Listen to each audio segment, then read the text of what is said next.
समूह के ये स्टोर तंजावुर में बहुत ही प्राइम लोकेशन पर खुले हैं। इनकी देखरेख की पूरी जिम्मेदारी भी महिलाएं उठा रही हैं।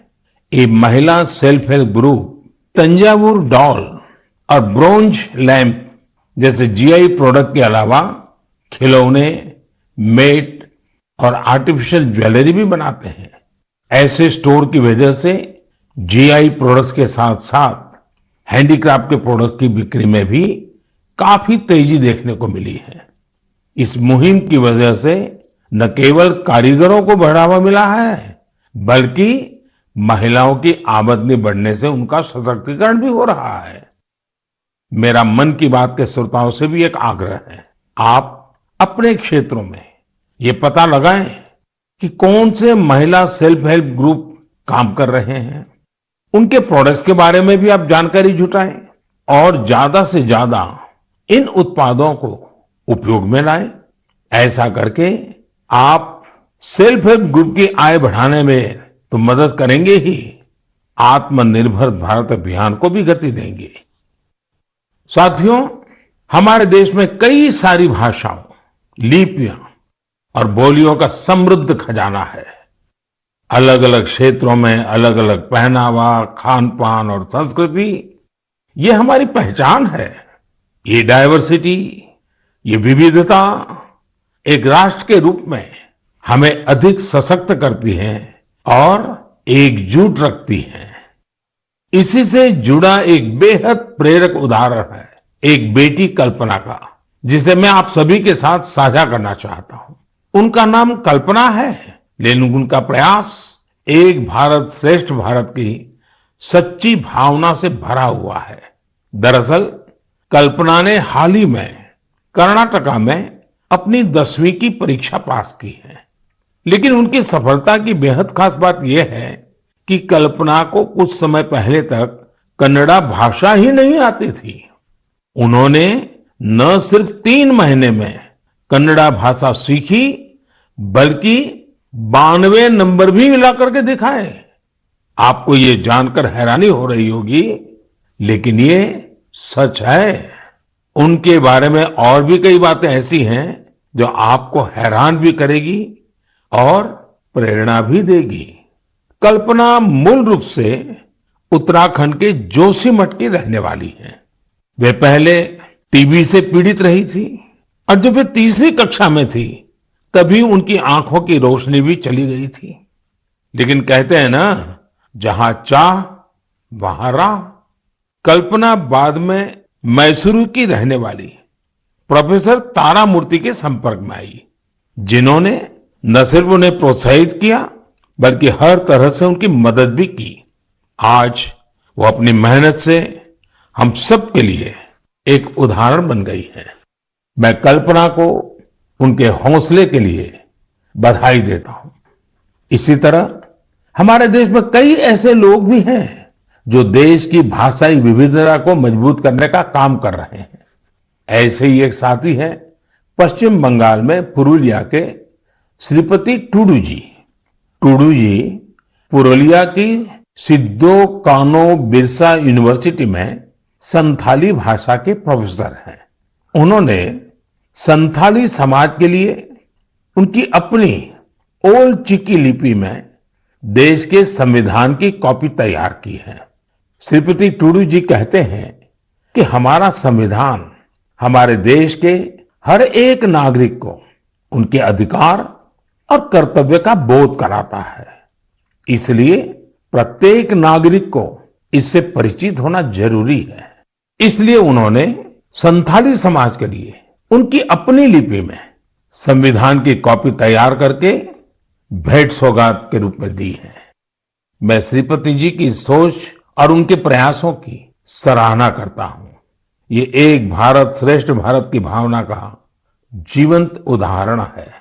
इस भावना को आगे बढ़ाने वाले ऐसे बहुत से प्रयासों के बारे में आपको एक भारत श्रेष्ठ भारत की वेबसाइट पर भी जानकारी मिलेगी।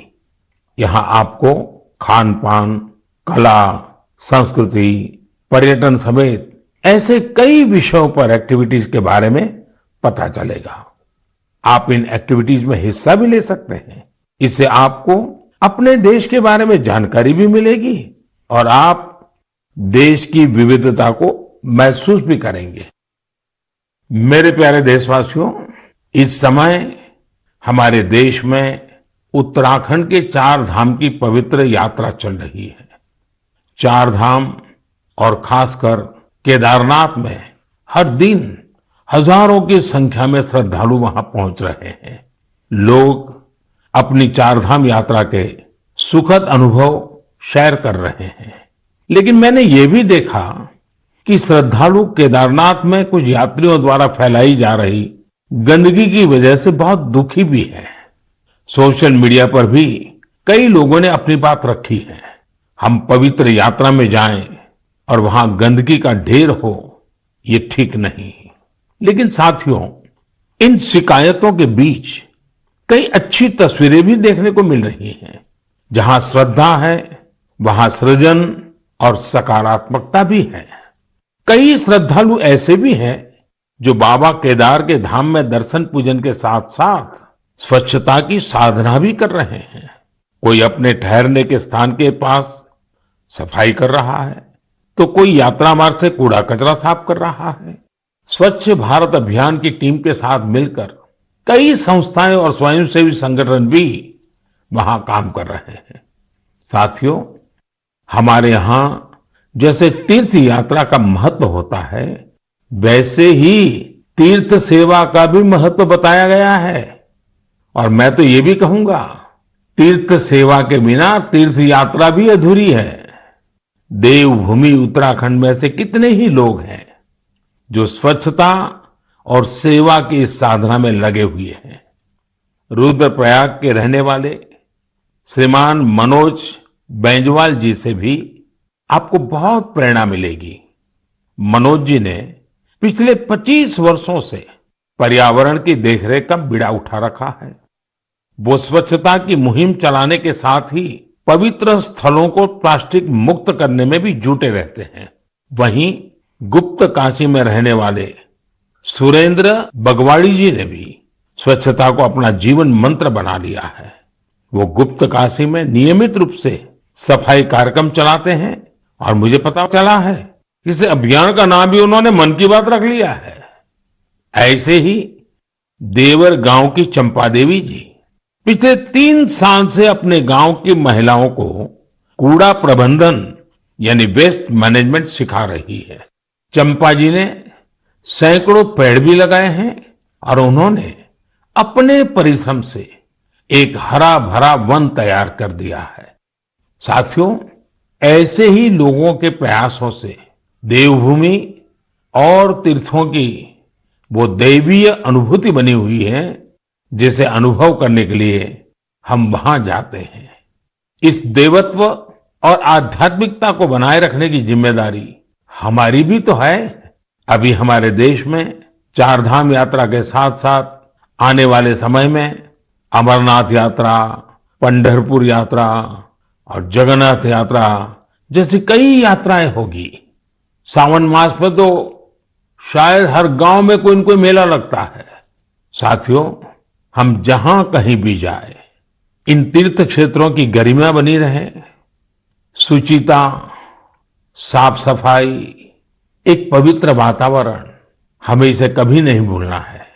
उसे जरूर बनाए रखें और इसलिए जरूरी है कि हम स्वच्छता के संकल्प को याद रखें।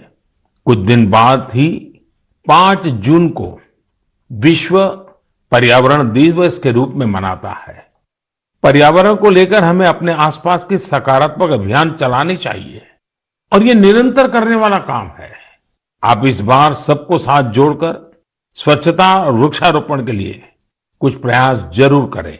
आप खुद भी पेड़ लगाइए और दूसरों को भी प्रेरित करिए।